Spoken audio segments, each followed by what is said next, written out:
I feel like these kinds of movies train your brain a little.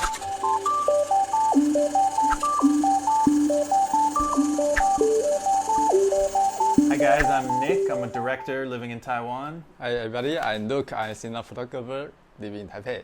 And we're introducing the great films of Taiwan to you. Today we're talking about Millennium Mambo, which is directed by Hou Xiaoxian. Yeah, 千禧曼波导演是侯孝贤. Yeah, and Hou Xiaoxian is considered maybe the greatest Taiwanese director, is that right? Yeah, the most famous director in Taiwan. The most Taiwan famous. film history, he's most, it's not the best, but still, he's kind of heavy position in Taiwanese film history. Because he bring a lot of change, also kind of connecting to the older style to the modern style. Yeah, he's kind of the bridge between the old art films of Taiwan and the Taiwanese new wave, right? Yeah, new wave. Yeah. So he's a very prestigious director in Taiwan. Yeah, really.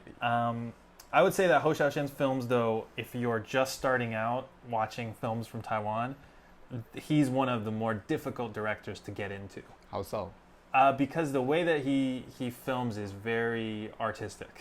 Okay. He's like this. When you watch it, you're watching an art film. Yeah. And his style is very slow. Slow long pacing. take and long lens. Yeah. Yeah, he definitely is not. Wouldn't use the word accessible, but if you can get into him, then I think it's really rewarding. Yes, you can learn a lot from his works. Yeah.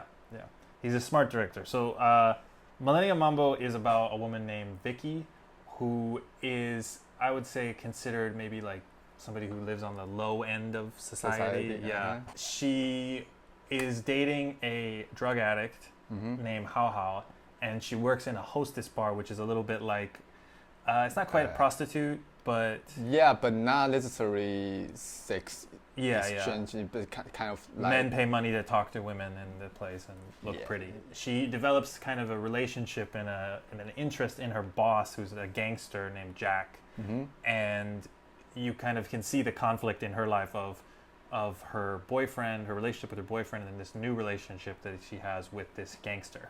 Right. And how she kind of bridges that gap. Yeah. And I would say explaining the movie like that, though, almost gives a false impression that it has a very strong plot, but it really doesn't. Yeah. Like the plot of the film, I would say, is a little bit unclear when you watch it, which is what I mean when I say Hou Xiaoxian's movies are difficult to watch. Yeah, it's not something you expect to be like 1 to B and then B to C style. Yeah. It kind of, how do I say, just spraying around the table, so you kind of pick one bit at a time. Yeah. So I think the movie opens with a voiceover where Vicky says, 10 years ago I was dating this guy named Hao Hao, and this is the situation. And so it sets up at the very start of the film that this is actually 10 years ago. Yeah. So I think what Hou Xiaoxian was trying to show is that these are memories. Yeah. And so what he'll do is he has these long scenes that are kind of self-enclosed. The first scene doesn't connect to the second scene or the third scene.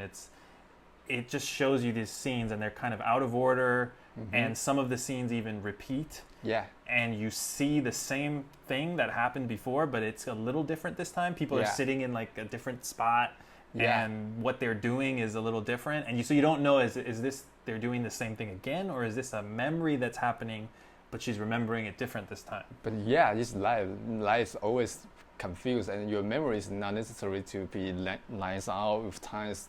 So sometimes you pick out this moment this year, but sometimes you just pick out another. Yeah. So maybe the director trying to representing the way we having memories. Yeah, I think that's probably true. One of the things that really stood out to me in this movie was the way that Hou Xiaoxian can capture different feelings. Yeah. So there's a scene in the film that's my favorite scene was Vicky leaves Hao Hao, her boyfriend, and she goes to live with the gangster Jack for a little while. Yeah. And when she's living in his house, it's a long scene, you don't really know what's going on, but he's cooking for her, but she keeps you can see how uncomfortable she is. The actress is Suu Kyi, and she's a great actress. But you can see how uncomfortable she is in this other person's house, and not a lot's happening. She's just asking him of like, oh, can I get hot sauce? And then he gives it to her, and she says, oh, it's not hot enough. And then she gets some ice, and she kind of walking around in this space that's not hers. And because the style of the filming and the story is so slow, it lets you sit and feel those emotions really well. And I don't think you can do that if your style is kind of faster paced and it's more plot heavy, because those little moments will get lost. But for Ho Xiaoxin, those little moments are the whole film. Right. So so I think that's what's unique and great about his style. And if you can allow yourself to really have the attention span where you sit there and you watch it, which I think is hard for people now. Well, yeah, because it's getting used to be, seeing those Hollywood movies, which is fast paced. And you have a phone in your pocket, so as soon as the movie gets boring, you kind of are like, I'm gonna check my Instagram for a second. Nothing's happening. There's no plot. Like, I don't need to watch this to understand it. But really, you do. You need to. You shouldn't miss any part of it. I feel like these kinds of movies train your brain a little. Right. Like kind of take you to read how to read images. Exactly. Yeah, that's a perfect way to say it. It's really? Yeah. Okay. It's for me. It's kind of I really adoring the cinematography being Mark Lee. He's like Ho Xiaoxian. He's probably the most prestigious. Oh, okay. Cinematographer in Taiwan, Taipei. Yeah, he's fantastic. And the style of this movie, you can tell, is very, very. Maybe not unique, but special. There's only 2 shots with motion.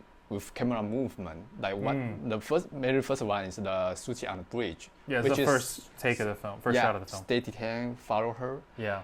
And the other one is the driving shot, the Jack driving with he's driving with her, and she's up on the roof. Yeah. Yeah. So this only 2 shots which camera is moved. The others all painting or tilt. Yeah, just a pan or a tilt. Yeah. Yeah, the camera barely move. And you can tell which he used probably the mid-long lens, which compress space. Yes. But still the camera is keep a little distant with the characters, so it's weird. Like you can even the character is kind of big in the frame, but still you can feel the space between the screens. Yeah. So which creates special emotional images. I don't know. I think if you connect that the way that he used the camera like that with the idea of this is a memory, it gives you this unrealistic feeling because you're close to everybody. You're very close to everybody, but you're also far away. Yeah. Which is like a memory is very personal, and you remember it because it happened to you, but also it's far away from you. You don't know. It doesn't feel like it's happening right then. Yeah. So I think using like a lens like that and the camera position like that really gives you this. It gives you this kind of alternate feeling of being. I'm close to this event, but I'm also totally removed from it. It's not me anymore. This is a good point. The dialogue, the Suu Kyi's talk, she always used 第三人称嘛，就是 someone else. Oh, she used third person. Yeah, she used third person, but in the beginning you don't know is she talking about herself or someone else. But when the movie goes on, it's about her. It's about herself. But he always talk in third person. Yeah. So like the camera style, it's the same. It's like a third person kind of view. Yeah, so I think that's really interesting. And then I think just like a smaller point, I think that what that also does too is it gives you a kind of a claustrophobic feeling, and I think all of the characters are trapped in their situation. Yeah. That's the whole kind of idea of the characters is like they're stuck in this weird kind of repeating cycle of their life that they don't really like doing drugs, getting drunk every night, kind of hanging out, and just nothing really is. They want more, but they don't know how to get it. So those are the things I liked about the movie. Is there anything you didn't like? Because I have one thing that I really didn't like. Well, you can share. I think the actor who played Hao, the drug addict boyfriend, is just not. He's fine. He's not terrible, but he's just not to the level of Suu Kyi. Like, she's such a great actress that when the scenes with both of them need to have this emotional weight, and they just don't, because I just don't believe that this woman is dating this guy. I mean, I guess that's kind of the point, is that she's like dating this loser. But like, it's just, I don't see any sexual tension between them or yeah. struggle for like why is she with this guy. Yeah. I think the scenes with Jack work a lot better Agreed. because I can tell, I can sense like this, like, oh, they're drawn to each other. Mm-hmm. But in this movie, we don't tell really like how those guys can, dating so long. Yeah, exactly. You just don't tell what's good about this boy. Right. And I guess that's kind of the point, because I think the story is about that they have this kind of connection from a long time ago, but it's totally gone now. And I think that is something that happens in relationships, was like you date somebody and then you don't even know why you're dating them anymore. Yeah. But I think he took it a little too far, and I think that even if that's the case and that their relationship is bad, you need a better actor to show that, and at least give us a hint of that this guy has something that attracts her. Yeah, special about. Yeah.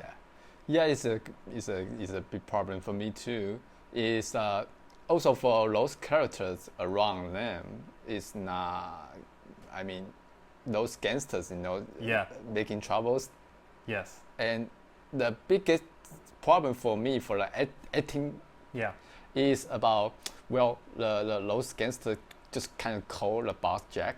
Yeah. And Jack shows unsatisfied and some trouble going on. Yeah. And I just don't buy it, because he's a boss, right? So boss should be as a boss, not act as a, oh shit, you guys miss out. You guys should not do that. Yeah, that scene is definitely a weak scene. So I don't buy it. It's because you're a boss, you should not show your emotion, right? You should kind of, okay, you guys fucked out and I'm not going to deal with it, and I will walk away, and you guys.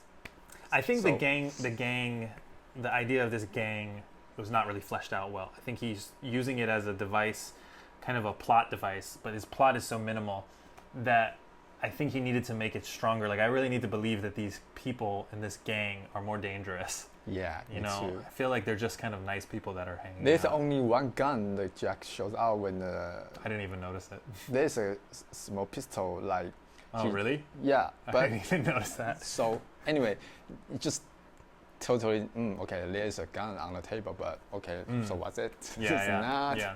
I mean, I think that Ho Xiaoshen isn't really interested in gang culture like a lot. Like, I think a lot of Taiwanese directors are. Yes. And they understand it kind of a little better than he does. And I think what he understands is human emotion and kind of the way that people interact and connect with each other.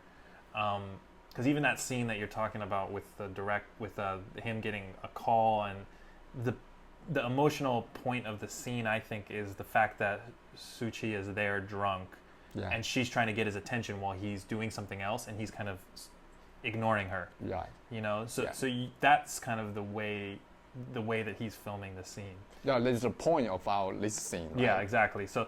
But I do think you're right. Like, as a viewer, you're like, I don't believe these people are gangsters, and I just don't believe it. You can see the acting shining through. You're like, okay, so we have actors in a scene doing this, but you know.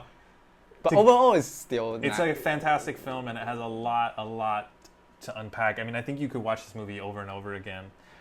Oh, also, I just heard about a story about cinematography. There's a table, Suti playing cards on the table with friends. Yeah. And there's a popcorn on the table, right? Yeah. Maybe.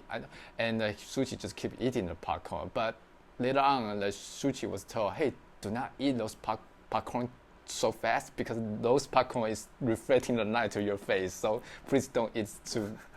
Wow. So this is a great technique to shooting movie. Anything white can reflect the light onto your face. So even popcorn. Yeah. That's a great story. Okay.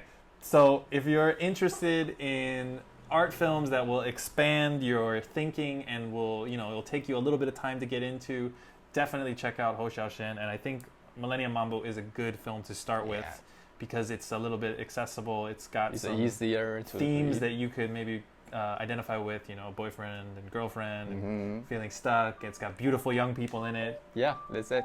All right. All right. Next time. Bye-bye.